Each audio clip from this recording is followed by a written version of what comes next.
Hi friends, you are most welcome in my channel. आज का video मैं current affair के साथ अप्रैल 2020 का करंट अफेयर्स को लेके मैं आया हूँ। बेसिकली अभी कोविड-19 की वजह से भी बहुत तरह का स्कीम्स जो है ये लॉन्च हुआ by the central government and different changes would be occurred in different department. कई एक तरह का बदलाव लाया गया, तो इन सब बदलावों को आज हम लोग देखेंगे और कुछ संशोधन भी किए गए हैं सरकार के द्वारा कई एक सारे पॉलिसी में। तो इन सब चीज़ों को यहाँ हम लोग कंक्लूड करेंगे आज। The most important current affair April 2020। First है, सरकार ने कोविड-19 के चलते मौजूदा एफडीआई पॉलिसी में संशोधन किया है। एफडीआई फॉरेन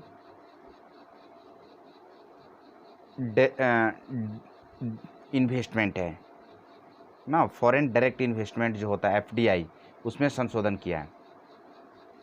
भारत सरकार ने वर्तमान कोविड-19 महामारी की वजह से भारतीय कंपनियों के अवसरवादी अधिग्रहण या नियंत्रण में लेने को रोकने के लिए मौजूदा प्रत्यक्ष विदेशी निवेश एफडीआई इस नीति की समीक्षा की है और भारत सरकार ने इसके साथ ही समग्र एफडीआई नीति 2017 में निहित मौजूदा एफडीआई नीति के पैरा 3.111 में संशोधन किया है।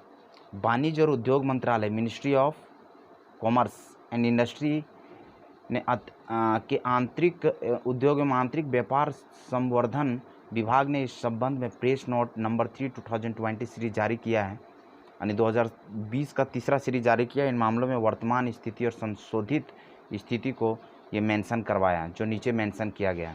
वर्तमान स्थिति में बदलाव किया गया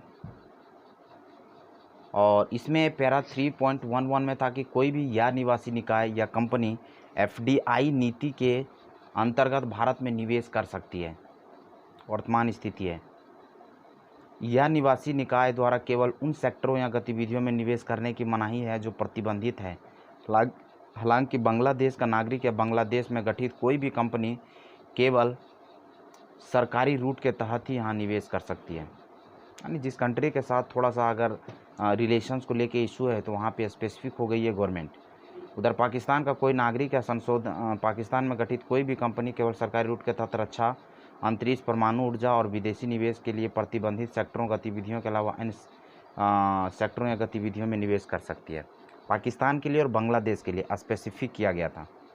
संशोधित करने के बाद हुआ है कि कोई भी अनिवासी निकाय या कंपनी एफडीआई नीति के अंतर्गत भारत में निवेश कर सकती है या निवेशी निकाय द्वारा केवल उन सेक्टरों या गतिविधियों में निवेश करने की मनाही है जो प्रतिबंधित है। हालांकि एक ऐसे देश जिनके साथ भारत की भूमि सीमा जुड़ी हुई हो या मिली हुई हो का कोई भी निकाय अथवा कंपनी या जहां भारत में किसी निवेश के लाभकारी मालिक या अवस्थित हों, इस तरह के किसी भी देश का नागरिक है वह केवल सरकारी रूट के तहत यहाँ निवेश कर सकता है। ये बड़ा चेंजेस लाया गया। पहले था कि ओनली बांग्लादेश और पाकिस्तान के लिए कुछ सर्टेन मैंडेट किए गए थे कंडीशंस कि how have to invest in India by PPP models भी कर सकता है या डायरेक्टली सरकार को टच करेंगे। बट संशोधन में कहा गया कि जितने भी पड़ोसी देश हैं या फिर जिनका बॉर्डर टच करता है हमारे इंडिया से, जैसे अभी हाल में नेपाल का इशू आया था हमारे इंडिया के साथ बॉर्डर का इशू को लेके, तो इन सब चीज़ों को ध्यान में रख के सरकार ने कई एक सारा संशोधन किया, जिसमें से ये संशोधन यहाँ है कि केवल सरकारी रूट के तहत ही इन्वेस्टमेंट हो। उधर पाकिस्तान का कोई भी नागरिक या पाकिस्तान में गठित कोई भी कंपनी केवल सरकारी रूट के तहत रक्षा, अंतरिक्ष, परमाणु ऊर्जा और विदेशी निवेश के लिए प्रतिबंधित सेक्टरों गतिविधियों के अलावा अन्य सेक्टर में निवेश कर सकता है। जो था उसमें रखा है, पाकिस्तान का एज यूजुअल रखा, बट ओवरऑल चेंजेज लाया गया। इसके 20 सेक्शन में है कि प्रत्यक्ष या अप्रत्यक्ष रूप से भारत में किसी भी निकाय या कंपनी में किसी मौजूदा या भावी एफडीआई के स्वामित्व का हस्तांतरण होने की स्थिति में यदि लाभकारी स्वामित्व पैरा 3.11 ये की पाबंदी दायरे में आ जाता है तो लाभकारी स्वामित्व में बाद में होने वाले इस तरह के परिवर्तन के लिए भी सरकार की मंजूरी की आवश्यकता होगी। ये चेंजेस किया गया इसमें। हम लोग सेकेंड न्यूज़ देखते हैं कि आरबीआई ने कोविड-19 के प्रभाव को कम करने के लिए नए उपायों का ऐलान किया, जिसमें सबसे प्रमुख उपाय इसका है कि प्रणाली में चेंजेस को लेकर कि बैंक ऋण प्रवाह को सुविधाजनक बनाने और प्रोत्साहित करना, यानी बैंक लोन अप्रूव कराने के लिए ये आरबीआई का जो गाइडलाइंस है वो प्रॉपर तरीके से हो और वित्तीय तनाव को कम करने के लिए बोला गया फाइनेंशियल इंक्लूजन हो अच्छे से, बाज़ारों के औपचारिक कामकाज को सक्षम बनाया जाए। उपरोक्त उद्देश्यों को पूरा करने के लिए रिजर्व बैंक ने कुछ उपाय किए हैं, जैसे कि आरबीआई ने उपयुक्त आकार के ट्रांचों में शुरुआत करने के लिए 50,000 करोड़ रुपये की कुल राशि के लिए एक targeted long term repo operation 2.0 शुरू करने का निर्णय लिया है। आरबीआई भविष्य में आवश्यकता के अनुसार इस राशि को बढ़ा भी सकता है। सेकेंड स्टेप्स लिया गया आरबीआई के द्वारा कि बैंकों द्वारा TLTRO 2.0 के तहत उपलब्ध कराए गए फंड को ग्रेड बॉन्ड, कमर्शियल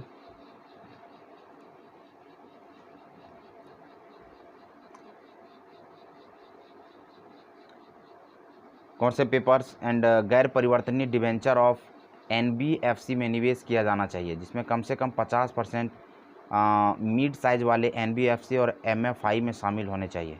आरबीआई ने ऑल इंडिया वित्तीय संस्थानों जैसे नाबार्ड, सिडबी, NHB को विशेष पुनर्वित्त सुविधा के रूप में 50,000 करोड़ रुपये के आवंटन की घोषणा की है, ताकि वे क्षेत्रीय ऋण ज़रूरतों को पूरा करने में सक्षम हो।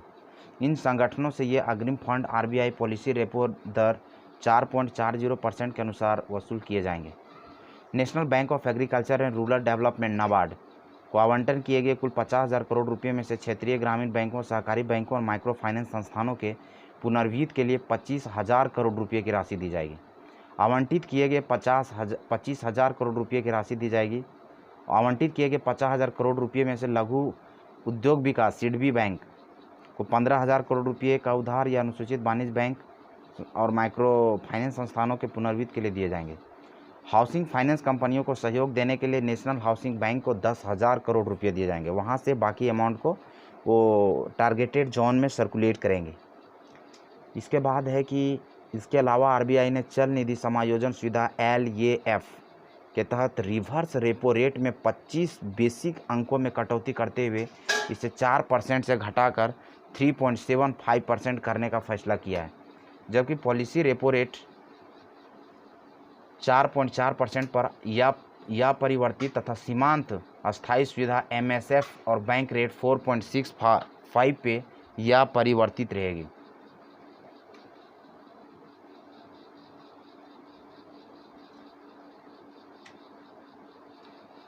इसका अगला पॉइंट है कि साथ ही कोविड-19 से निपटने और शमन के प्रयासों में राज्य को अधिक सुविधा प्रदान करने के लिए आरबीआई ने 31 मार्च 2020 तक राज्यों के अग्रिम उपायों और साधनों की सीमा में 60% से अधिक की वृद्धि की या बढ़ी हुई सीमा 30 सितंबर 2020 तक जारी रहेगी। उन सभी खातों के संबंध में जिनके लिए ऋण देने वाली संस्थाएं स्थगन या स्थगन देने का निर्णय लेती है, जो 1 मार्च 2020 तक मानक थे, या निर्णय लिया गया है कि 90 दिवसीय NPA नॉन परफॉर्मिंग एसेट मानदंड अधिस्थगन अवधि से अलग कर दिया जाएगा। साथ ही यह भी इंगित करता है कि 1 मार्च 2020 से 31 मई 2020 तक ऐसे सभी खातों के लिए परिसंपत्ति वर्गीकरण अथा स्थिति होगा। ये कोविड-19 की वजह से लिया गया स्टेप्स है। आरबीआई ने वर्तमान या स्थिर वातावरण में तनावग्रस्त परिसंपत्तियों के समाधान के दौरान आने वाली चुनौतियों का हवाला देते हुए संकल्प योजना की अवधि को 90 दिनों तक बढ़ाने का निर्णय लिया। कोविड-19 से संबंधित आर्थिक संकटों के मद्देनज़र आरबीआई ने अनुसूचित वाणिज्यिक बैंकों और सहकारी बैंकों को 31 मार्च 2020 को समाप्त हुए वित्तीय वर्ष से संबंधित लाभ से होने वाले किसी भी लाभांश का भुगतान करने पर रोक लगा दी है। सिचुएशन को कंट्रोल करने के लिए आरबीआई ने व्यक्तिगत संस्थानों के स्तर पर चल निधि की स्थिति को आसान बनाने के लिए तत्काल प्रभाव से सूचीबद्ध वाणिज्यिक बैंकों के लिए चल निधि कवरेज अनुपात LCR की आवश्यकता को 100% से घटाकर 80% कर दिया गया है।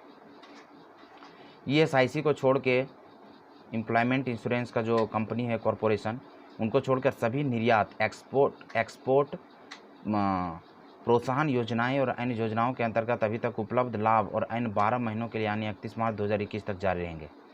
हैसियत धारक स्टेटस होल्डर प्रमाण पत्रों की वैधता अवधि भी बढ़ाई गई है।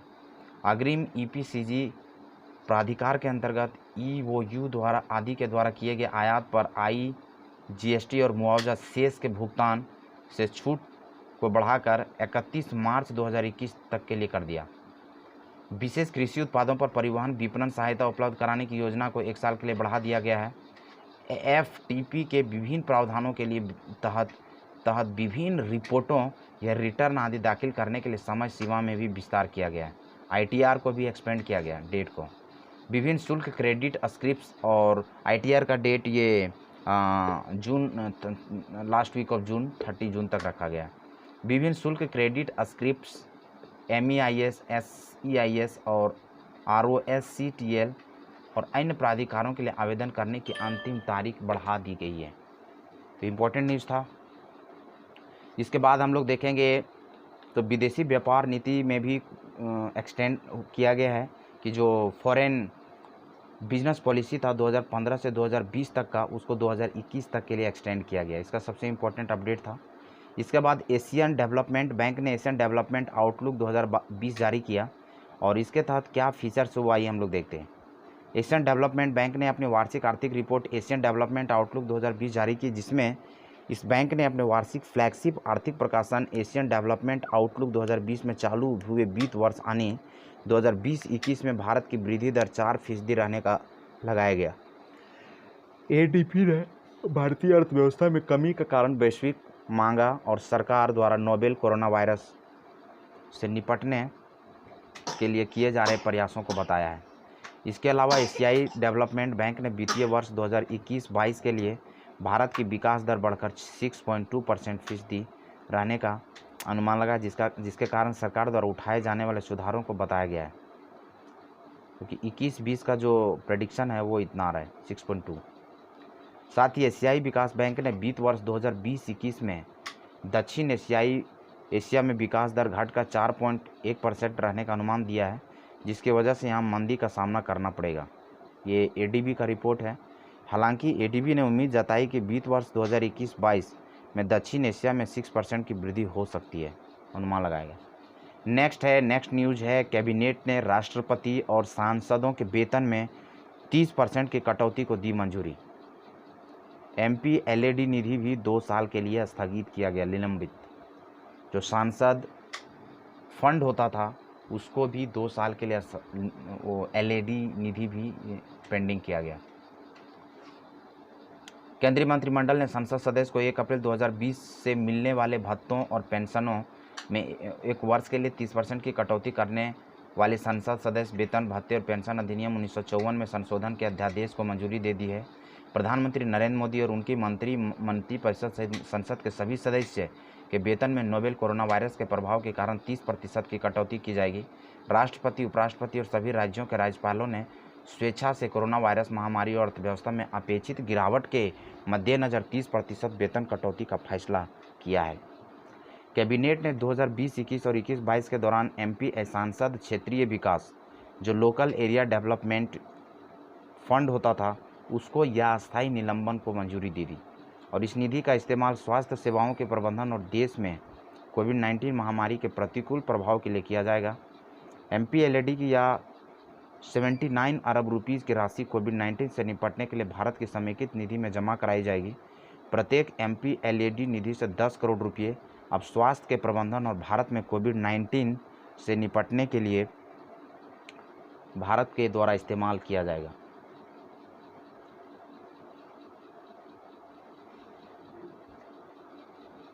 MPLAD बेसिकली है क्या? तो MPLAD जैसा कि हमने बोला, member of parliament local areas development fund. संसद स्थानीय क्षेत्र विकास प्रभाग के सदस्यों को सांसद क्षेत्रीय विकास निधि योजना के कार्यान्वयन की जिम्मेदारी सौंपी जाती है। इस योजना के तहत प्रत्येक सांसद अपने क्षेत्र के जिला कलेक्टर को अपने निर्वाचन क्षेत्र में 5 करोड़ रुपये प्रति वर्ष विकास कार्यों पर लगाने का सुझाव दे सकता है। वहीं राज्यसभा सदस्य राज्य में चुने हुए क्षेत्रों में एक या एक से अधिक जिलों में काम करने की सिफारिश भी कर सकता है। इस योजना के तहत निर्वाचित लोकसभा या राज्यसभा के मनोनीत सदस्य अपनी पसंद के कार्यान्वयन के लिए देश के किसी भी एक राज्य से एक या अधिक जिले का चयन कर सकते हैं। इसके अलावा मंत्रालय ने योजना के कार्यान्वयन और निगरानी सहित MPLAD योजना पर भी दिशा निर्देश जारी किए। विभाग ने यह सुनिश्चित करने के लिए सभी आवश्यक कदम उठाए हैं कि यह योजना क्षेत्र में सफलतापूर्वक लागू हो। फोर्ब्स ने जारी की साल 2020 के अरबपतियों की सूची। जेफ बेजोस अमेजन के ओनर ने लगातार तीसरी बार टॉप किया है। फोर्ब्स ने दुनिया के अरबपतियों की 34 वर्षीय वार्षिक सूची 2020 के सबसे अमीर व्यक्ति, richest person of the world, launch किया। ये साल 2020 के सबसे अमीर व्यक्तियों की सूची में अमेजन के संस्थापक और मुख्य कार्यकारी अधिकारी जेफ बेजोस सबसे ऊपर हैं। यह तीसरा मौका है जब जेफ बेजोस लगातार तीसरी बार फोर्ब्स 2020 की अरबपतियों की सूची में सबसे ऊपर है। वह 113 बिलियन डॉलर की संपत्ति के साथ सूची में सबसे ऊपर है। द रिचेस्ट इन 2020 शीर्षक 34वीं वार्षिक विश्व के अरबपतियों की सूची में जेफ बेजोस के बाद बिल गेट्स कुल संपत्ति 98 बिलियन डॉलर के साथ दूसरे स्थान पर हैं, जबकि luxury mall tycoon and luxury magnet LVMH के अध्यक्ष और CEO Bernard Arnault 76 billion dollar की कुल संपत्ति के साथ तीसरे स्थान पे हैं। तो टॉप पे संयुक्त राज्य अमेरिका के बिल गेट्स और जेफ बेजोस अमेजन और माइक्रोसॉफ्ट कंपनी के ऑनर, ये टॉप पे हैं। थर्ड पे बर्नार्ड अर्नाल्ड हैं फ्रांस के LVMH कंपनी के CEO हैं। वारेन बफेट को चौथा पोजीशन पे रखा गया, संयुक्त राज्य अमेरिका के रहने वाले बर्कशायर हैथवे। और लैरी एलिसन संयुक्त राज्य अमेरिका का सॉफ्टवेयर कंपनी के मालिक हैं। इनको 59 बिलियन डॉलर के साथ। अमानसियो ऑर्टेगा स्पेन के जारा कंपनी के ओनर हैं, 55.1 बिलियन डॉलर के साथ इनको छठे पोजीशन पे। मार्क जुकरबर्ग फेसबुक के संस्थापक, संयुक्त राज्य America, 54.7 billion dollar. Gym वॉल्टन 54.6 billion dollar, संयुक्त राज्य अमेरिका। वॉलमार्ट के जिम वॉल्टन, एलिस वॉल्टन और रॉब वॉल्टन को, इन लोगों को 8th, 9th और 10th पोजीशन दिया गया। कहते ट्विटर के CEO कोविड-19 महामारी से निपटने के लिए देंगे $1 बिलियन। तो ट्विटर के मुख्य कार्यकारी अधिकारी जैक डॉर्जी ने विश्व में फैली कोविड-19 महामारी से निपटने के लिए काम करने वाली संस्थाओं को $1 बिलियन, लगभग 6,500 करोड़ रुपये की राशि देने का ऐलान किया है। ट्विटर के CEO द्वारा दिए जाने वाले $1 बिलियन कोविड-19 महामारी से लड़ने के लिए अब तक किसी भी निजी व्यक्ति द्वारा दी जाने वाली बड़ी राशि है।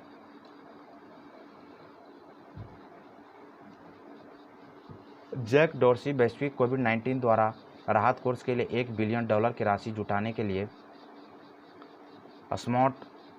स्टार्ट स्मॉल LLC को अपने डिजिटल भुगतान समूह स्क्वायर इक्विटी यानी संपत्ति का 28% धन स्टार्ट स्मॉल LLC में स्थानांतरित करेंगे। यानी इन्होंने एक बड़ी अनाउंसमेंट की है कि कोविड-19 से बचने के लिए, बचाव को लेकर। भारत सरकार ने की कोविड-19 से निपटने के लिए 15,000 करोड़ रुपये की घोषणा।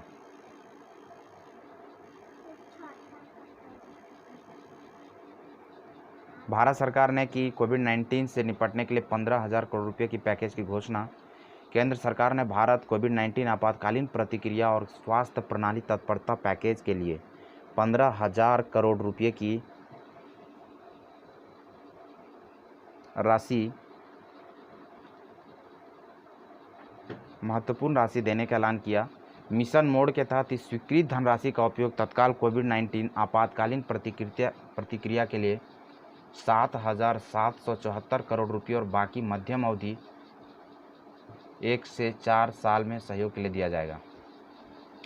पैकेज का मुख्य उद्देश्य है डायग्नोस्टिक और कोविड-19 समर्पित उपचार सुविधाओं के विकास के लिए और दवाओं का प्रॉपर डिमांड को फुलफिल करने के लिए। ये फंड PPEs, वेंटिलेटर, ICU और अन्य आवश्यक उपकरणों को तेज़ी से विकसित करने में मदद करेगा। यह इन कदमों और पहलों को स्वास्थ्य एवं परिवार कल्याण मंत्रालय के तहत लागू किया जाएगा। इसके बाद का न्यूज़ है कि दिल्ली सरकार ने ऑपरेशन शील्ड शुरू किया है। कोविड-19 के प्रसार पर अंकुश लगाने के लिए ऑपरेशन शील्ड शुरू किया गया दिल्ली सरकार के द्वारा। ये इनसे बचने के लिए 21 कोरोना प्रभावित इलाकों को लागू किया जाएगा। ये क्या है शील्ड? ऑपरेशन शील्ड दिल्ली सरकार द्वारा राष्ट्रीय राजधानी में कोविड-19 को फैलने से रोकने के लिए शुरू किया गया। बेसिकली या कोरोना प्रभावित 21 इलाकों में पूर्ण रूप से पाबंदी लागू की गई है। ऑपरेशन शील्ड में इलाकों को सील करने के लिए सीलिंग ऑफ एरियाज, एच का मतलब हो गया घर में क्वारंटाइन रहने के लिए होम क्वारंटाइन। आई का संपर्क में आए लोगों को आइसोलेशन करने के लिए आइसोलेशन ऑफ इन्फेक्टेड पेशेंट। ई जरूरी सेवाएं सुनिश्चित करना, एसेंशियल सर्विसेज इंश्योर्ड। एल का मतलब हो गया लोकल सैनिटेशन, स्थानीय सैनिटाइजिंग करना। डी का मतलब हुआ डोर टू डोर सर्वे करने के लिए। तो इस तरह से दिल्ली सरकार ने घरों से बाहर निकलने वालों लोगों के लिए मास्क पहनना अनिवार्य कर दिया। साथ ही प्रधानमंत्री ने कोविड-19 से निपटने के लिए लॉकडाउन 3 मई 2020 तक बढ़ाने का ऐलान किया है। ये तो रिसेंटली अभी लॉकडाउन 4 चालू हो गया है, बट ये अप्रैल का न्यूज़ है, तो लॉकडाउन 3 उस वक्त अनाउंस किया गया था और ये 14 अप्रैल 2020 को समाप्त होने वाला था लॉकडाउन। उसके बाद से ये इसको दोबारा रिपीट किया जा रहा है। 3 मई 2020 तक लॉकडाउन को बढ़ाने की घोषणा की गई थी। इस घोषणा के तहत प्रमुख बातें थी कि पीएम ने घोषणा की सरकार द्वारा सभी हॉट स्पॉट और कंट्रीब्यूशन जोन की कड़ी निगरानी की जाए। 20 अप्रैल तक हर कस्बे, थाने, जिले, हर राज्य को परखा जाएगा, वहाँ लॉकडाउन का कितना पालन हो रहा है, इन सब चीज़ों को देखा जाएगा। तो बेसिकली कोविड-19 महामारी से लड़ने में देश की मदद करने के लिए इन 7 बातों को ध्यान रखने के लिए मोदी सरकार के द्वारा अपील किया गया कि अपने घर के बुजुर्गों का विशेष ध्यान रखें, खासकर ऐसे व्यक्ति विशेषकर जो जिन्हें पुरानी बीमारी हो। लॉकडाउन और सोशल डिस्टेंसिंग की लक्ष्मण रेखा का पूरी तरह पालन करें। अपनी इम्यूनिटी बढ़ाने के लिए आयुष मंत्रालय द्वारा दिए गए निर्देशों का पालन करें। गर्म पानी पिएं और काढ़ा का निरंतर सेवन करें। कोरोना संक्रमण का फैलाव रोकने के लिए मदद करने के लिए आरोग्य सेतु मोबाइल ऐप जरूर डाउनलोड करें और दूसरे को भी इस ऐप को डाउनलोड करने के लिए आप प्रेरित करें। साथ ही जो आवश्यक हो सकता था, देश के कोरोना योद्धाओं, हमारे डॉक्टर, नर्सें, सफाई कर्मी, पुलिसकर्मियों को पूरा सम्मान करें। देश के कोरोना योद्धाओं, इन सबका सम्मान करने के साथ साथ अपने व्यवसाय, अपने उद्योग में अपने साथ काम करने वाले लोगों के प्रति संवेदना रखें, किसी को नौकरी से ना निकालें। साथ ही रिसेंटली न्यूज़ में आया, गृह मंत्रालय ने लॉकडाउन प्रतिबंधों से छूट मिलने वाली गतिविधियों की नई सूची जारी की है कि उसमें क्या क्या रिलैक्सेशन दिया गया है। तो बेसिकली इनके द्वारा सरकार ने बांस, नारियल, सुपारी, कोको मसालों की खेती और उनकी कटाई तथा प्रसंस्करण, पैकेजिंग, बिक्री और विपणन जैसी कुछ गतिविधियों को अनुमति दी। सरकार ने ग्रामीण क्षेत्रों में कई निर्माण गतिविधियों को छूट देने के साथ साथ गैर बैंकिंग वित्तीय कंपनियां, एनबीएफसी और सहकारी क्रेडिट सोसाइटी का कार्य करने की भी छूट दी है। Just like one banking pattern. सरकार ने वन क्षेत्रों में अनुसूचित जनजातियों और अन्य वनवासियों द्वारा minor forest produce and non timber forest production के संग्रह, कटाई और प्रसंस्करण की अनुमति दी है। वर्ल्ड प्रेस फ्रीडम इंडेक्स 2020 में भारत 142वें स्थान पे है। ये भी बहुत इंपॉर्टेंट न्यूज़ हमारे इंडिया के लिए। रिपोर्टर्स विदाउट बॉर्डर्स की ओर से वर्ल्ड प्रेस फ्रीडम इंडेक्स 2020 जारी किया गया है। रिपोर्टर्स विदाउट बॉर्डर्स ने 180 देशों और क्षेत्रों के पत्रकारों के लिए स्थिति का मूल्यांकन किया और 2020 विश्व प्रेस स्वतंत्रता सूचकांक में परिणामों का संकेत दिया। 2020 के विश्व प्रेस स्वतंत्रता सूचकांक में कहा गया कि दुनिया पत्रकारिता के लिए निर्णायक दशक में प्रवेश कर रही है, जो संकटों से जुड़ी है और ये इनके भविष्य को प्रभावित करेगी। तो basically world press freedom index के मुख्य निष्कर्ष थे कि नॉर्वे ने वर्ल्ड प्रेस फ्रीडम इंडेक्स 2020 में टॉप किया है। नॉर्वे इस बार लगातार चौथे साल शीर्ष पे टॉप रहा है। नॉर्वे के शीर्ष पे रहने वाले अलावा फिनलैंड, डेनमार्क, स्वीडन और नीदरलैंड भी सूचकांक के टॉप 5 रैंकर्स के रूप में सामने आए। उत्तरी कोरिया ने तुर्कमेनिस्तान की जगह लेते हुए अंतिम स्थान प्राप्त किया और इसलिए सूचकांक में 180वें स्थान पर रहा। भारत का पोजीशन 142वां है। इसमें और इम्पोर्टेंट जो बात कही गई है, भारत सूचकांक में 142वें पे, पाकिस्तान और चाइना को क्रमशः 145वें और 177वें स्थान पे रखा गया है। अगर क्षेत्रवार परिणामों की बात की जाए तो यूरोप मीडिया स्वतंत्रता के लिए सबसे अनुकूल महाद्वीप के रूप में कायम है। इसके बाद अमेरिका और अफ्रीका को स्थान मिला है। इंटरनेशनल मॉनेटरी फंड ने जारी की वर्ल्ड इकोनॉमिक आउटलुक। कई बार पूछा जाता है कि वर्ल्ड इकोनॉमिक आउटलुक किसके द्वारा जारी किया जाता है, तो इसका आंसर होगा international monetary fund.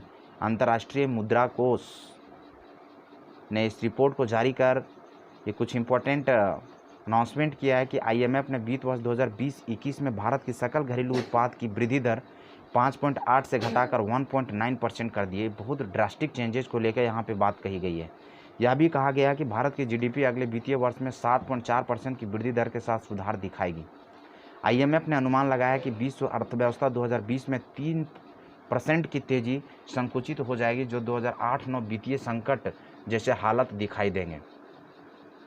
International monetary fund ने वित्त वर्ष 2020-21 में चाइना की अर्थव्यवस्था को 1.2% की विकास दर से बढ़ने का अनुमान लगाया है, जबकि वित्त वर्ष फिस्कल ईयर 2021-22 में यह 9.2% की दर से बढ़ेगा। रिपोर्ट में इंटरनेशनल मॉनेटरी फंड ने यह भी संकेत दिया है कि वित्त वर्ष 2020-21 के लिए रिकवरी का पूर्वानुमान इस धारणा के अधीन है कि प्रयासों को देखते हुए 2020 के उत्तरार्ध यानी सेकेंड हाफ में महामारी पर नियंत्रण पाया जा सकेगा और इसलिए उपभोक्ता और निवेशक के विश्वास को बहाल कर रहा है। इसके बाद की अगर हम अगली न्यूज़ की बात कर लें तो संस्कृति मंत्री ने भारत की अमूर्त सांस्कृतिक विरासत की राष्ट्रीय सूची जारी की, जिसमें से प्रदर्शन कलाएँ हैं, पारंपरिक शिल्पकारिता, प्रकृति और विश्व से संबंधित ज्ञान, इन सब चीज़ों को शामिल किया गया है। अगला न्यूज़ है, केंद्रीय मंत्रिमंडल ने महामारी रोग अधिनियम 1897 में संशोधन के लिए अध्यादेश को मंजूरी दी। और इस अधिनियम के तहत सबसे इम्पोर्टेंट चीज़ इसमें ऐड किया गया कि कैबिनेट द्वारा महामारी रोग अधिनियम 1897 में संशोधन को अध्यादेश लाकर कोविड-19 महामारी के दौरान सबसे महत्वपूर्ण सर्विस प्रोवाइडर्स यानी स्वास्थ्य सेवाओं के सदस्यों के साथ कोई ऐसी घटनाओं को देखते हुए दी गई उन्हें निशाना बनाया गया और शरारती तत्वों द्वारा हमले भी किए गए, साथ ही उन्हें ऐसा कर उन्हें करते हुए पूरा करने से रोका जा रहा है। इसको लेके मतलब ये इन्होंने बनाया है, जो डिस्टर्बेंस क्रिएट हुआ उसको लेके अध्यादेश इन्होंने लाया। और किन हेल्थ केयर सेवा कर्मियों को किया जाएगा शामिल, इसके अंतर्गत पब्लिक और clinical health care service provider जैसे डॉक्टर, नर्स, पैरामेडिकल वर्कर्स और सामुदायिक स्वास्थ्य कार्यकर्ता, एक्ट के तहत बीमारी के प्रकोप या प्रसार को रोकने के लिए काम करने वाले अधिकार प्राप्त कोई अन्य व्यक्ति और आधिकारिक राजपत्र में अधिसूचना द्वारा राज्य सरकार द्वारा घोषित ऐसे व्यक्ति शामिल हैं। महामारी रोग अधिनियम 1857 में संशोधन का प्रमुख उद्देश्य जो है, ऐसी हिंसा या घटनाओं को संज्ञेय और गैर जमानती अपराध घोषित किया गया है और यह सुनिश्चित हुआ कि मौजूदा महामारी के दौरान किसी भी स्थिति में स्वास्थ्य सेवा कर्मियों के खिलाफ किसी भी तरह की हिंसा या संपत्ति को लेकर जीरो टॉलरेंस होगी। उपरोक्त संदर्भ में इस अध्यादेश में स्वास्थ्य सेवा कर्मियों को चोट लगने या नुकसान या संपत्ति का नुकसान शामिल है, जिसमें महामारी के संबंध में यह स्वास्थ्य सेवा कर्मियों का सीधा हित जुड़ा हो सकता है। उल्लंघन करने वालों को होगी सजा। यह संशोधन हिंसा को संज्ञेय और गैर जमानती अपराध बनाता है। हिंसा के ऐसे कृत्यों को करने और उसके लिए उकसाने पर 3 महीने से लेकर 5 साल तक की जेल और 50,000 रुपये से लेकर 2 लाख तक की जुर्माने की सज़ा हो सकती है। गंभीर चोट पहुंचाने के मामले में कारावास की अवधि 6 महीने से लेकर 7 साल तक की होगी और 1 लाख से 5 लाख तक रुपये की जुर्माना देना होगा। इसके अलावा पीड़ित की संपत्ति को हुए नुकसान पर अपराधी को बाजार मूल्य का 2 गुना हर्जाना भी देना होगा। इंस्पेक्टर रैंक के एक अधिकारी द्वारा 30 दिन के भीतर अपराधों की जांच की जाएगी और सुनवाई 1 साल में पूरी होनी चाहिए, जब तक कि कोर्ट द्वारा लिखित रूप से कारण बताते हुए इसे आगे ना बढ़ाया जाए। इसके बाद का जो इम्पोर्टेंट न्यूज़ है वो है, बॉम्बे, मेघालय और उड़ीसा उच्च न्यायालयों में होगी नए मुख्य न्यायाधीशों की नियुक्ति। और ये जैसा कि आप देख पा रहे हैं सीरियल नंबर से, दीपंकर दत्त बॉम्बे उच्च न्यायालय, विश्वनाथ सोमदार मेघालय और मोहम्मद रफ़ी को उड़ीसा उच्च न्यायालय का जज ये बनाया गया है, न्यायमूर्ति बनाया गया। न्यायमूर्ति दीपंकर दत्ता वर्तमान में कोलकाता उच्च न्यायालय में न्यायाधीश हैं, जिन्हें बॉम्बे ट्रांसफ़र कर दिया गया है। जस्टिन विश्वनाथ सोमदार वर्तमान में इलाहाबाद उच्च न्यायालय जो मोहम्मद रफ़ी की जगह लेंगे। और इसके बाद अगर हम बात करें, न्यायमूर्ति मोहम्मद रफ़ी वर्तमान में मेघालय उच्च न्यायालय में काम कर रहे हैं, जो संजू पांडा की जगह उड़ीसा उच्च न्यायालय के मुख्य न्यायाधीश होंगे। अब की बार आगे का न्यूज़ है, केंद्र सरकार ने 4 मई 2020 से 2 और सप्ताह के लिए बढ़ाए लॉकडाउन। रेड, ग्रीन और ऑरेंज जोन के लिए जारी किए गए दिशा निर्देश। गृह मंत्रालय ने देश में 3 मई 2020 तक जारी लॉकडाउन को आपदा प्रबंधन अधिनियम 2005 के तहत 4 मई से 2 और सप्ताह के लिए आगे बढ़ाने का आदेश जारी किया गया, जो 17 मई तक जारी रहेगा। इसके अलावा गृह मंत्रालय ने इस अवधि में विभिन्न गतिविधियों को विनियमित करने के लिए नए दिशा निर्देश जारी किया गया। इसमें बेसिकली जोड़ा गया MHA द्वारा मिनिस्ट्री ऑफ होम अफेयर्स के द्वारा कि दिशा निर्देशों के अनुसार क्या गाइडलाइन जारी किए गए हैं, जैसे कि रेड हॉट स्पॉट, ग्रीन और ऑरेंज जोन। ग्रीन जोन वो जिले होंगे जहां अब तक एक भी कोरोना मामले की पुष्टि ना हुई हो या पिछले 21 दिनों में कोई भी नया मामला सामने कोई भी मामला ना आया हो। किसी जिले के रेड जोन में तब्दील संक्रमित मामलों की कुल संख्या, पॉजिटिव आए मामलों को दुगुने होने की दर और जिलों की टेस्टिंग और निगरानी प्रतिक्रिया के आधार पर की जाएगी। ऐसे जिले जिन्हें ना तो रेड और ना ही ग्रीन घोषित किया गया है, उन्हें ऑरेंज जोन के रूप में वर्गीकृत किया जाएगा। वर्गीकृत किए गए रेड, ग्रीन और ऑरेंज जोन को ministry of health and family welfare के द्वारा राज्यों और केंद्र शासित प्रदेशों के साथ साप्ताहिक आधार पर या पहले अथवा आवश्यकता अनुसार साझा किया जाएगा। हालांकि राज्य और केंद्र शासित प्रदेश इसके अलावा किसी भी जिले को रेड या ऑरेंज जोन में शामिल कर सकते हैं, लेकिन वो ministry of home family welfare and family health को लेके उनके द्वारा सूचीबद्ध किए गए जिले के वर्गीकरण को रेड या ऑरेंज जोन की सूची से नहीं हटा सकता है। तो इम्पोर्टेंट न्यूज़ था। इसके बाद म्यूचुअल फंड कंपनियों को RBI देगा 50,000 करोड़ रुपये। ये कोविड-19 का प्रकोप की वजह देखते हुए ये डिसीजंस लिया गया है म्यूचुअल फंड को कि RBI दे रही है करीब 50,000 करोड़ रुपये की, ताकि बिजनेस सर्कुलेट हो सके सारे चीज़ों को लेके। म्यूचुअल फंड, ताकि ये फाइनेंशियल ट्रांजैक्शन चलता रहे और ये जो मंदी है, रिसेशन, उससे हम लोग उभर पाएँ। सिप्री ने जारी किया trends in world military expenditure 2019 का रिपोर्ट। सिप्री बेसिकली है कि Stockholm International Peace Research Institute ने अपनी report trends in world military expenditure 2019 जारी किया है और उन्होंने सबसे इम्पोर्टेंट बात कही है कि साल 2020 में कुल वैश्विक सैन्य खर्च बढ़कर $1917 बिलियन हो गया, जिसमें 2018 के मुकाबले 3.6% की वृद्धि हुई है। वर्ष 2019 में सबसे ज़्यादा खर्च करने वाले देश में America, China $261 billion, America $732 billion और भारत $71 बिलियन, रूस $65.1 बिलियन और सऊदी अरब $61.9 बिलियन। यह पहला मौका है जब दो एशियाई देशों खर्चों के मामले में शीर्ष 3 देशों में शामिल हैं। एशियाई देश की बात कर लें तो भारत, सऊदी अरबिया और ये चाइना।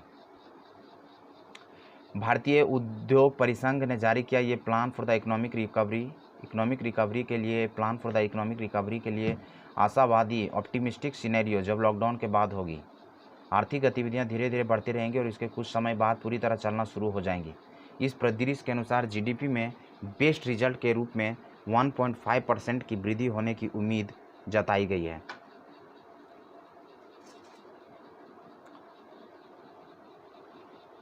साथ ही इसमें बेस सिनेरियो को ऐड किया गया, डाउनसाइड रिस्क सिनेरियो की बात कही गई है और ऊपर चर्चा किए गए 3 परिदृश्यों के आधार पर सीआईए को उम्मीद है कि वित्त वर्ष 2020-21 के लिए जीडीपी वृद्धि दर 0.9% और 1.5% के बीच ही होगी। ओपन बजट इंडेक्स 2019 में भारत 53वें स्थान पे है। इसके तहत ओपन बजट इंडेक्स 2019 में 100 में से 87 बजट पारदर्शिता स्कोर, बजट ट्रांसपेरेंसी स्कोर के साथ न्यूजीलैंड शीर्ष पे रहा। वहीं दक्षिण अफ्रीका अपने 87 बजट पारदर्शिता स्कोर के साथ दूसरे स्थान पर रहा और उसके बाद स्वीडन 100 में से 86 स्कोर के साथ तीसरे स्थान पे, मैक्सिको को 82 स्कोर के साथ सूचकांक में चौथे स्थान पे और जॉर्जिया 100 में से 81 स्कोर करने के बाद सूची में 5वें स्थान पर रहा। भारत को 100 में से 49 के बाद बजट पारदर्शिता स्कोर के साथ सूचकांक में 53वां स्थान मिला है। अगले न्यूज़ की अगर हम बात करें तो केंद्र ने राज्यों में कोविड-19 स्थिति का आकलन करने के लिए IMCTS का गठन किया है और ये IMCTS है अंतर मंत्रालयीय केंद्रीय दलों, इंटर मिनिस्ट्रियल सेंट्रल टीम्स है, जो विशेषकर वो इन सब जोन्स में ये कोविड-19 के सिचुएशंस को ऑब्जर्व करेंगे। ये अहमदाबाद और सूरत गुजरात, थाने महाराष्ट्र में, हैदराबाद तेलंगाना, चेन्नई तमिलनाडु ये प्रमुख हॉट स्पॉट हैं, विशेष रूप से गंभीर हैं। इससे पहले इंदौर मध्य प्रदेश, मुंबई महाराष्ट्र, पश्चिम बंगाल, कोलकाता और उसके आसपास के जिलों के लिए एक टीम और दूसरी उत्तर बंगाल के लिए जयपुर के लिए टीमों का गठन किया गया है। इंटर मिनिस्ट्रियल सेंट्रल टीम कैसे करेगी काम? ये टीम आपदा प्रबंधन कानून 2005 के अंतर्गत जारी दिशा निर्देशों के अनुसार लॉकडाउन उपायों का पालन और कार्यान्वयन जैसे आवश्यक वस्तुओं की आपूर्ति, अपने घरों से बाहर निकलने पर लोगों के लिए एक दूसरे से दूरी बनाकर रखने, स्वास्थ्य बुनियादी ढांचों की तैयारी, जिले में या अस्पताल सुविधाओं और आंकड़ों का प्रतिदर्श और स्वास्थ्य पेशेवरों की सुरक्षा, जांच किट, PPE, मास्क और अन्य सुरक्षा उपकरणों की उपलब्धता सहित अनेक मुद्दों पर ध्यान केंद्रित करेगी। बैंकिंग, अर्थव्यवस्था और व्यापार समाचार से रिलेटेड कुछ इंपॉर्टेंट न्यूज़ हैं, जैसे कर्नाटक विकास ग्रामीण बैंक KVGB ने सूक्ष्म लघु मध्यम MSME उद्धारकर्ताओं को राहत देने के लिए विकास अभय नामक एक ऋण योजना प्रारंभ की है। इंडियन ओवरसीज बैंक द्वारा स्वयं सहायता समूहों SHG के लिए विशेष ऋण योजना शुरू की गई। IOB ने कोविड-19 द्वारा उत्पन्न कठिनाइयों का समाधान करने के लिए स्वयं सहायता समूहों की सहायता के लिए यह पहल की है। भारत सरकार ने औद्योगिक विवाद कानून के प्रावधानों के अंतर्गत बैंकिंग उद्योग को जन उपयोगी सेवा के रूप में घोषित किया है।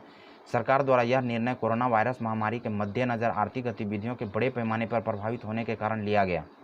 श्रम मंत्रालय द्वारा जारी अधिसूचना के अनुसार बैंकिंग उद्योग को 6 महीने की अवधि यानी 21 अक्टूबर 2020 तक के लिए जन उपयोगी सेवा घोषित किया गया।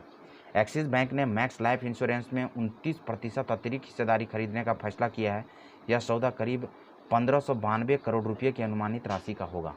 भारतीय रिजर्व बैंक ने ट्रांसकॉर्प इंटरनेशनल लिमिटेड को ब्रांडेड प्रीपेड कार्ड जारी करने के लिए अपनी मंजूरी दे दी है और RBI से अनुमोदन प्राप्त करने के बाद ट्रांसकॉर्प इंटरनेशनल लिमिटेड प्रीपेड इंस्ट्रूमेंट्स के लिए को ब्रांडिंग व्यवस्था में प्रवेश करने के लिए स्वीकृति प्राप्त करने वाली पहली गैर बैंकिंग कंपनियों में से एक बन गई है। मूडीज इन्वेस्टर सर्विसेज ने मार्च में कैलेंडर वर्ष 2020 के लिए लगाए भारत के GDP ग्रोथ अनुमान 2.5% को घटाकर 0.2% कर दिया है। अपना अपना इन लोग अनुमान दे रहा है। रेटिंग एजेंसी क्रिसिल ने वित्त वर्ष 2020-21 में भारत की जीडीपी विकास दर के अपने पहले अनुमान को घटाकर 3.5% से घटाकर 1.8% कर दिया है। Credit rating agency India rating and research ने अपनी ताज़ा रिपोर्ट में वित्तीय वर्ष 2020-2021 के लिए भारत के सकल घरेलू उत्पाद जीडीपी ग्रोथ को घटाकर 1.9% कर दिया है, 1.9%। एचडीएफसी बैंक ने सार्वजनिक स्थानों पर सोशल डिस्टेंसिंग को बढ़ावा देने के लिए एचडीएफसी बैंक सेफ्टी ग्रिड अभियान प्रारंभ किया है। बैंकों ने लोगों को प्रोत्साहित करने के लिए अपने लोगों के बाहरी ग्रिड का उपयोग करते हुए जो कि विश्वास का पर्याय है, एक निशाना बनाया।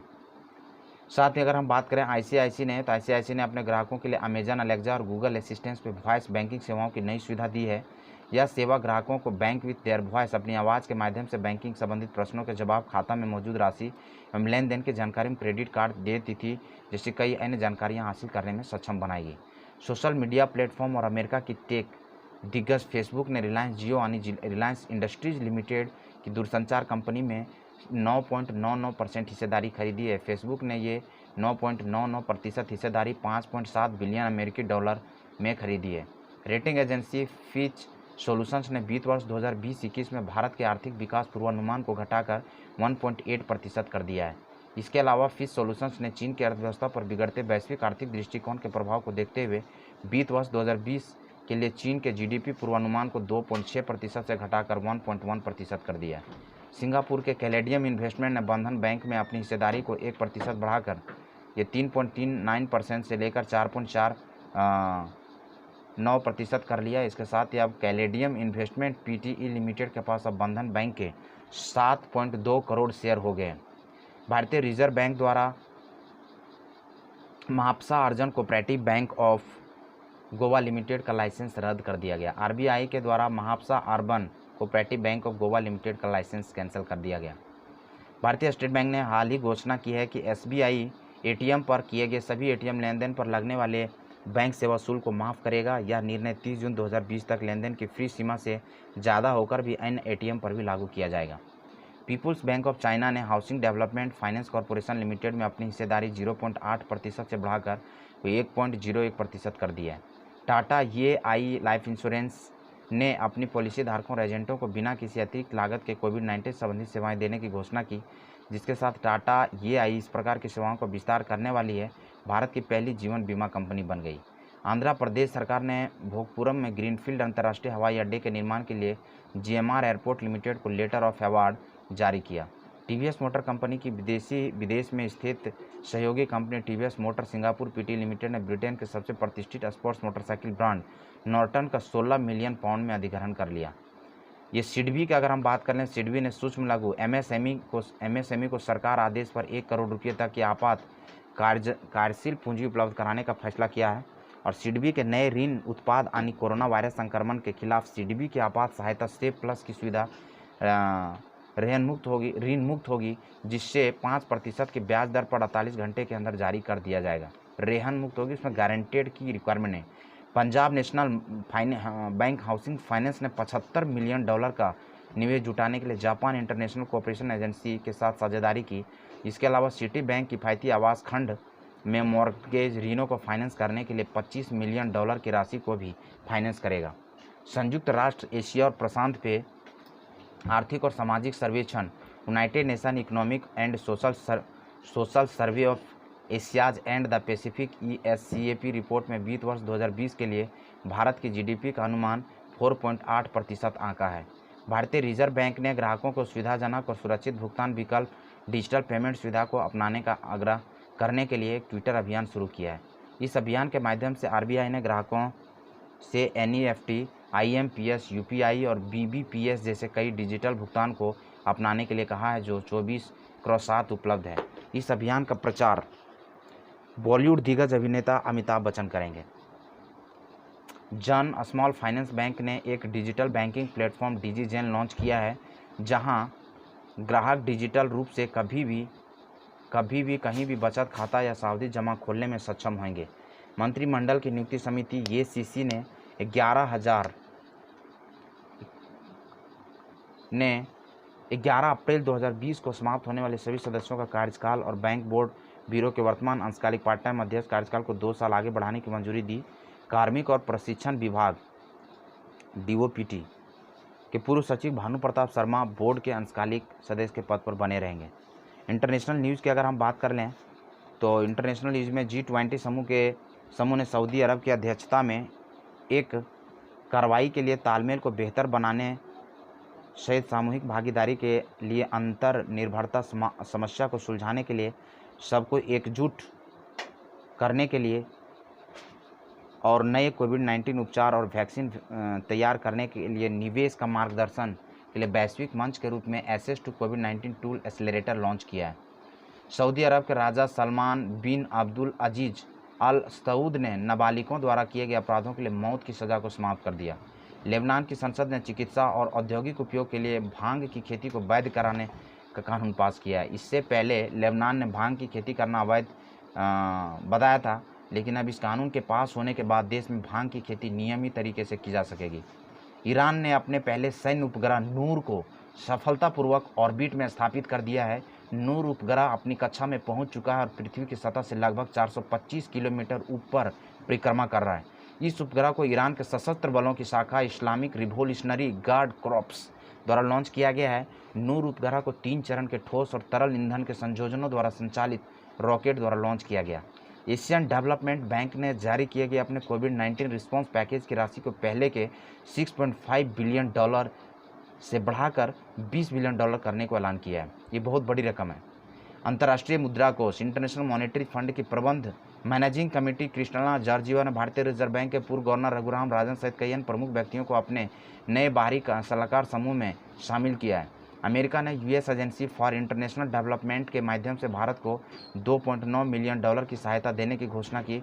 भारत को यह राशि कोविड-19 से निपटने में मदद करने और देश में फैल रहे महामारी को रोकने के लिए कोरोना संक्रमितों की देखभाल करने वाले स्थानीय समुदायों को उपकरणों की मदद के लिए की जाएगी। इसके बाद अगर हम लोग बात कर लें SAARC South Asian Association for the Regional Cooperation विकास डेवलपमेंट फंड ने सदस्य देशों को कोविड-19 संबंधी परियोजनाओं के लिए $5 मिलियन आवंटित किए हैं। एशियन डेवलपमेंट बैंक ADB ने भारत को कोविड-19 महामारी के खिलाफ लड़ने के लिए $2.2 बिलियन का सहयोग पैकेज देने की प्रतिबद्धता जताई है। नाटो प्रमुख जेम्स स्टोलनबर्ग ने 31 मार्च 2020 को नाटो के राजनीतिक आयामों और संगठन को मजबूत बनाने के लिए एक प्रक्रिया के तहत विशेषज्ञों के एक समूह की नियुक्ति की घोषणा की। इंटरनेशनल मॉनेटरी फंड द्वारा जारी एक बयान में कहा गया कि कोरोना वायरस महामारी के चलते दुनिया स्पष्ट रूप से मंदी के दौर में पहुंच चुकी है। साथ ही सबसे इम्पोर्टेंट न्यूज़ की अगर हम बात कर लें तो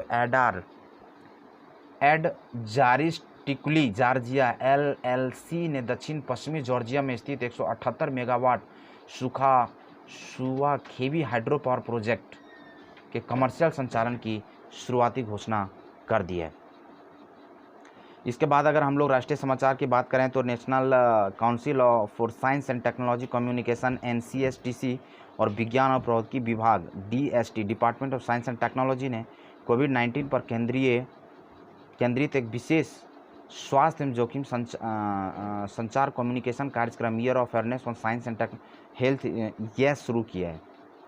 कोयला मंत्रालय द्वारा केंद्र सरकार द्वारा आवंटित की गई कोयला खानों के शीघ्र परिचालन को सुगम बनाने के लिए एक परियोजना निगरानी इकाई स्थापित की है। भारत सरकार ने कोविड-19 महामारी से निपटने के लिए अपने प्रयासों को बढ़ाने के लिए ADB के साथ $1.5 बिलियन के ऋण समझौते पर हस्ताक्षर किया। भारत के सबसे बड़े बिजली उत्पादक national thermal corporation NTPC limited ने लेह और दिल्ली में 10 हाइड्रोजन सेल FC आधारित इलेक्ट्रिक्स बसें और कार की बराबर संख्या प्रदान करने के लिए global expression of interest EOI की घोषणा की है। भारतीय विशिष्ट पहचान प्राधिकरण unique identification authority of India UAID ने आधार अपडेशन की सुविधा प्रदान करने के लिए कॉमन सर्विस सेंटर को बैंकिंग अभिकर्ता बैंकिंग कॉरेस्पॉन्डेंट के रूप में काम करने की अनुमति दे दी है। अभी CSC सेंटर्स को लखनऊ का किंग जॉर्ज चिकित्सा विश्वविद्यालय KGMU कोविड-19 इलाज के लिए प्लाज्मा थेरेपी सफलतापूर्वक शुरू करने वाला देश का पहला सरकारी अस्पताल बन गया है। CSIR केंद्रीय सड़क अनुसंधान संस्थान CSIR-CRRI ने कोविड-19 महामारी के कारण राष्ट्रव्यापी तालाबंदी के दौरान देश के दूर दराज के इलाकों में आपूर्ति श्रृंखला और माल परिवहन प्रबंधन प्रणाली से किसानों को जोड़ने के लिए किसान सभा नामक एक ऐप विकसित किया है। केंद्र सरकार ने 49 वस्तुओं के लघु वन उपज माइनर फॉरेस्ट प्रोड्यूस MFP के लिए न्यूनतम मिनिमम सपोर्ट प्राइस बढ़ाने की घोषणा की और ये लघु वन उपज के लिए विभिन्न मदों के बीच ये वृद्धि 16% से 66% के बीच है। भारत सरकार ने कोविड-19 का मुकाबला करने और रखने के लिए मानव संसाधनों की जानकारी युक्त एक डैशबोर्ड लॉन्च किया है। यह डैशबोर्ड है covidwarriors.gov.in पर एक ऑनलाइन पोर्टल के रूप में बनाया गया। covidwarriors.gov.in। केंद्रीय स्वास्थ्य मंत्री डॉक्टर हर्षवर्धन ने कोरोना वायरस से संबंधित लोगों के सवालों का जवाब देने के लिए एक बातचीत प्लेटफॉर्म कोविड इंडिया सेवा शुरू किया। केंद्रीय गृह मंत्रालय MHA ministry of home affairs ने नाविकों के लिए मानक संचालन प्रक्रिया की श्रृंखला जारी करने के लिए साथ साथ श्रेणीबद्ध छूट की भी घोषणा की है। IIT Delhi Indraprastha information technology institute जो है वास्करो नामक एक नई मोबाइल ऐप विकसित की है। यह मोबाइल ऐप लोगों के नज़दीक मौजूद कोरोना वायरस हॉटस्पॉट के चेतावनी देने और महामारी से संबंधित समाचारों के विश्वसनीय या फेक होने के बारे में जांचने में मदद करेगी।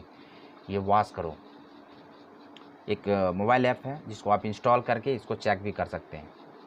वैज्ञानिक और औद्योगिक अनुसंधान परिषद CSIR और institute of genomics and integrative biology ने मिलकर कम लागत में कोविड-19 टेस्ट करने वाली फेलुडा किट विकसित की है। यह टेस्टिंग किट 2 वैज्ञानिकों डॉक्टर सोविक माइती और डॉक्टर देव ज्योति चक्रवर्ती द्वारा विकसित की गई है। जम्मू और कश्मीर राज्य विधिक सेवा प्राधिकरण JKSLSA ने सर्व द सीनियर्स इनिशिएटिव के तहत एक हेल्पलाइन सेवा शुरू की।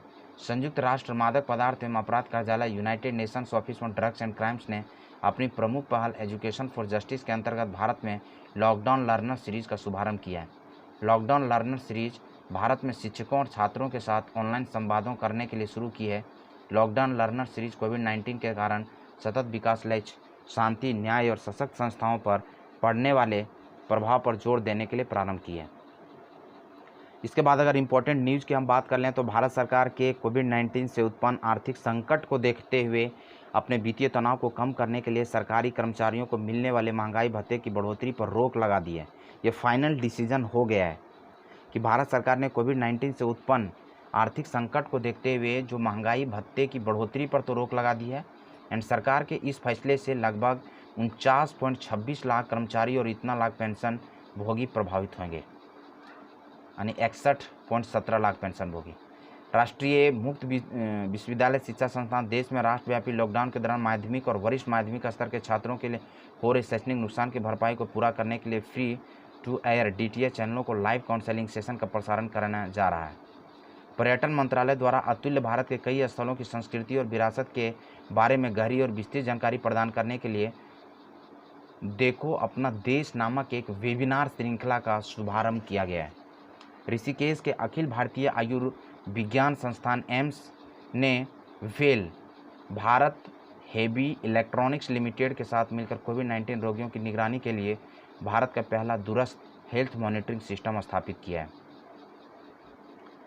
श्रम एवं रोजगार मंत्रालय ने कोविड-19 के कारण आने वाली वेतन संबंधी शिकायतों को दूर करने के लिए 2.20 नियंत्रण कक्ष स्थापित किए। बेसिकली 2.0 है 20। भारत सरकार देश भर में सुरक्षा स्टोर्स नामक 20 लाख खुदरा दुकानों को खोलने की योजना बना रही है। ये सुरक्षा स्टोर कोविड-19 के कड़े सुरक्षा मानदंडों को बनाए रखते हुए नागरिकों को रोज़मर्रा की जरूरी वस्तुएं प्रदान करेंगे। मानव संसाधन विकास मंत्रालय ने ministry of human resource development ने अपने प्रयासों और पहलों की निगरानी के लिए एक नई दिल्ली में web portal Yukti youth India combating COVID with knowledge technology and innovation launch किया है, यानी युक्ति लॉन्च किया। Yukti youth India combating COVID with knowledge technology and innovation. Civil सेवा अधिकारियों के एसोसिएशन ने कोरोना वायरस से लड़ने में सरकार के प्रयासों में सहयोग करने और इन्हें पूरा करने के लिए करुणा नामक एक पहल शुरू की है। करुणा का पूरा नाम civil services association reach to support in natural disaster है। IIT रुड़की ने एम्स ऋषिकेश के सहयोग से प्राणवायु नामक एक कम लागत वाला पोर्टेबल वेंटिलेटर विकसित किया है, जिसे केवल 25,000 रुपये में तैयार किया जा सकता है। वेंटिलेटर सांस में दिक्कत में वाइड डिग्री के लिए उपयोगी होगा। यह सभी आयु वर्ग के रोगियों, विशेष रूप से बुजुर्गों के लिए प्रयोग किया जा रहा है। जा सकता है। नागरिक उड्डयन मंत्रालय सिविल एविएशन ने ये देश में फैले कोविड-19 से निपटने और सहयोग देने के लिए लाइफलाइन उड़ान नामक पहल की शुरुआत की है। नागरिक उड्डयन मंत्रालय की लाइफलाइन उड़ान पहल के तहत दूर दराज में पहाड़ी क्षेत्रों समेत देश के विभिन्न हिस्सों की चिकित्सा सामग्री की ढुलाई के लिए अब तक 132 मालवाहक उड़ानों का परिचालन किया गया है। मानव संसाधन विकास मंत्रालय MHRD ने इनोवेशन सेल और अखिल भारतीय तकनीकी शिक्षा परिषद ने कोविड-19 से निपटने के लिए एक मेगा ऑनलाइन चैलेंज समाधान की शुरुआत की है।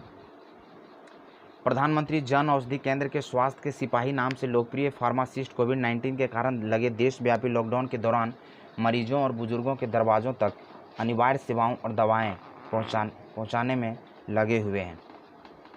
मानव संसाधन विकास मंत्रालय ने डिजी लॉकर को एकमात्र राष्ट्रीय शैक्षणिक डिपॉजिटरी घोषित करने की घोषणा की है। साथ ही मंत्रालय ने विश्वविद्यालय अनुदान योजना UGC को डिजी लॉकर के तहत अस्थायी योजना के रूप में NAD को लागू करने का निर्देश दिया है। इसके साथ ही अगर हम अगला न्यूज़ की बात करें तो देश में लगे राष्ट्रव्यापी लॉकडाउन के दौरान रक्षा अनुसंधान और विकास संगठन DRDO कोविड-19 महामारी के खिलाफ जारी प्रयासों में त्वरित तरीके से उत्पादों का विकास करने के लिए वैज्ञानिक प्रयासों में लगा हुआ है। अपने प्रयासों के परिणामस्वरूप DRDO ने मुख्य रूप से स्वास्थ्य पेशेवरों को नोवेल कोरोना वायरस से बचाने के लिए sanitations enclosures PSC and full face mask का निर्माण किया है। भारत सरकार ने सभी फ्रंटलाइन कार्यकर्ताओं के लिए कोविड-19 से लड़ने के लिए एक ई-लर्निंग प्लेटफॉर्म iGOT लॉन्च किया है, जो उन्हें महामारी से निपटने में प्रशिक्षण और अपडेटों से लैस करेगा। भारत सरकार ने सभी फ्रंटलाइन कार्यकर्ताओं के लिए कोविड-19 से लड़ने के लिए एक ई-लर्निंग प्लेटफॉर्म iGOT लॉन्च किया, जो उन्हें महामारी से निपटने में प्रशिक्षण और अपडेटों से लैस करेगा। Tribal cooperative marketing development federation of India TRIFED द्वारा यूनिसेफ के साथ मिलकर स्वयं सहायता समूहों SHG के लिए शुरू किए गए डिजिटल अभियान को बढ़ावा देने के लिए डिजिटल संचार रणनीति विकसित की है। इस साझेदारी का उद्देश्य सोशल डिस्टेंसिंग के महत्व को उजागर करना है। भारत सरकार के विज्ञान एवं प्रौद्योगिकी विभाग ने कोविड-19 महामारी से लड़ने के लिए एक प्रतिक्रिया के रूप में कवच की स्थापना को मंजूरी दे दी है। Society for innovation and entrepreneurship IIT Bombay में 56 करोड़ रुपये की कुल लागत से रैपिड रिस्पॉन्स सेंटर कवच स्थापित किया गया है। आंध्र प्रदेश के विशाखापत्तनम नौसेना डॉकयार्ड ने एक समय में एक साथ कई रोगियों की ऑक्सीजन की आपूर्ति करने के लिए portable multi field oxygen multi manifold विकसित किया है। राष्ट्रीय क्रॉप्स नेशनल कैडेट कॉर्प्स ने एक्सरसाइज NCC योगदान के लिए कोविड-19 से निपटने के लिए चलाया जा रहा देशव्यापी अभियान में मदद की पेशकश की है। आरोग्य सेतु भारत सरकार द्वारा कोविड-19 को ट्रैकिंग करने के लिए लॉन्च की गई आधिकारिक ऐप है। आरोग्य सेतु ऐप को स्वास्थ्य एवं परिवार कल्याण मंत्रालय के द्वारा सहयोग से इलेक्ट्रॉनिक्स सूचना प्रौद्योगिकी मंत्रालय के राष्ट्रीय ई-गवर्नेंस डिवीजन द्वारा विकसित किया गया। इसके बाद अगर हम बात कर लें तो राय समाचार आने से पहले हम थोड़ा सा और कुछ इंपॉर्टेंट न्यूज़ जो बचा है ये हम पार्ट 1 में हम लोग कंप्लीट कर लेंगे। बेसिकली पार्ट 1 थोड़ा सा वीडियो लंबा हो जा रहा है, तो इसलिए पार्ट 1 ऐसा करेंगे। पार्ट 1 जो है करीब 50 to 55 मिनट में हो जाएगा पार्ट 1, और rest of the part 30 to 35 minute में हम लोग करेंगे पार्ट 2। अप्रैल का जो करंट अफेयर का जो सेक्शन है वो 2 वीडियो में कंप्लीट करेंगे। तो प्रशासनिक सुधार एवं लोक शिकायत विभाग DARPG द्वारा कोविड-19 से जुड़ी शिकायतों पर निगरानी रखने के लिए राष्ट्रीय निगरानी डैशबोर्ड का शुभारंभ किया गया। सड़क परिवहन और राजमार्ग मंत्रालय ने सभी राज्यों और केंद्र शासित प्रदेशों के लिए एडवाइजरी जारी की है, जिसके अंतर्गत 1 फरवरी 2020 से समाप्त होने वाले फिटनेस, ड्राइविंग लाइसेंस, परमिट, पंजीकरण या मोटर वाहन नियमों के तहत आने वाले अन्य सभी दस्तावेजों की वैधता को 30 जून 2020 तक बढ़ा दिया गया है।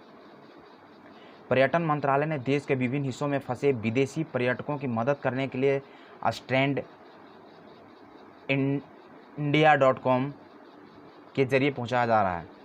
DRDO ने कोविड-19 से संक्रमित व्यक्तियों की आपदा की स्थिति में ले जाने या आइसोलेट करने के लिए आपातकालीन निकासी बैग डिजाइन किए हैं। कौशल विकास और उद्यमिता मंत्रालय MSDE द्वारा सभी राष्ट्रीय कौशल प्रशिक्षण संस्थानों को नोवेल कोरोना वायरस से लड़ने के लिए आइसोलेशन केंद्रों के रूप में तैयार किया जा रहा है। उत्तर रेलवे ने पहले आदर्श हॉस्पिटल आइसोलेशन कोच का निर्माण सफलतापूर्वक कर लिया है। देश में कोविड-19 से लड़ने के लिए और इसे फैलने से रोकने के लिए हॉस्पिटल आइसोलेशन कोच बनाए गए हैं। केंद्र सरकार ने कोविड-19 महामारी से निपटने के लिए 11 अधिकार प्राप्त समूह का गठन किया है। इन 11 अधिकार प्राप्त समूह को कोविड-19 के लिए व्यापक और कारगर प्लान तैयार करने के लिए का काम सौंपा गया। केंद्रीय स्वास्थ्य एवं परिवार कल्याण मंत्री हर्षवर्धन ने कोविड-19 से जुड़े प्रश्नों का उत्तर देने के लिए 24x7 राष्ट्रीय हेल्पलाइन केंद्र का शुभारंभ किया है। नेशनल बुक ट्रस्ट ने लॉकडाउन के दौरान अपने पाठकों की ज़रूरतों के लिए घर बैठे सभी आयु वर्ग के लिए कोरोना स्टडी सीरीज कोरोना अध्ययन श्रृंखला नामक एक प्रकाशन श्रृंखला लॉन्च करने के लिए कोरोना प्रासंगिक पठन सामग्री प्रदान करने का फैसला किया है। वर्ल्ड बैंक ने भारत सरकार को कोविड-19 आपातकाल से निपटने और स्वास्थ्य प्रणाली को दुरुस्त करने की परियोजना के लिए $1 बिलियन देने की पेशकश की है। एशियन डेवलपमेंट बैंक ने भारत सरकार द्वारा स्थापित national investment in infrastructure fund NIIF के माध्यम से भारतीय इंफ्रास्ट्रक्चर क्षेत्र में $100 मिलियन अमेरिकी निवेश करने का ऐलान किया है। तो आई होप आपको ये वीडियो पसंद आया और ये काफ़ी इन्फॉर्मेटिव वीडियो था जो करंट अफेयर पे बेस्ड था अप्रैल का। तो बेहिचक आप हमारे चैनल को आप सब्सक्राइब करें और जुड़े रहें हमारे चैनल के साथ। अपने मित्रों के साथ इसको शेयर भी करना ना भूलें और आप कमेंट सेक्शन में ज़रूर कमेंट करें regarding any confusion. Thank you.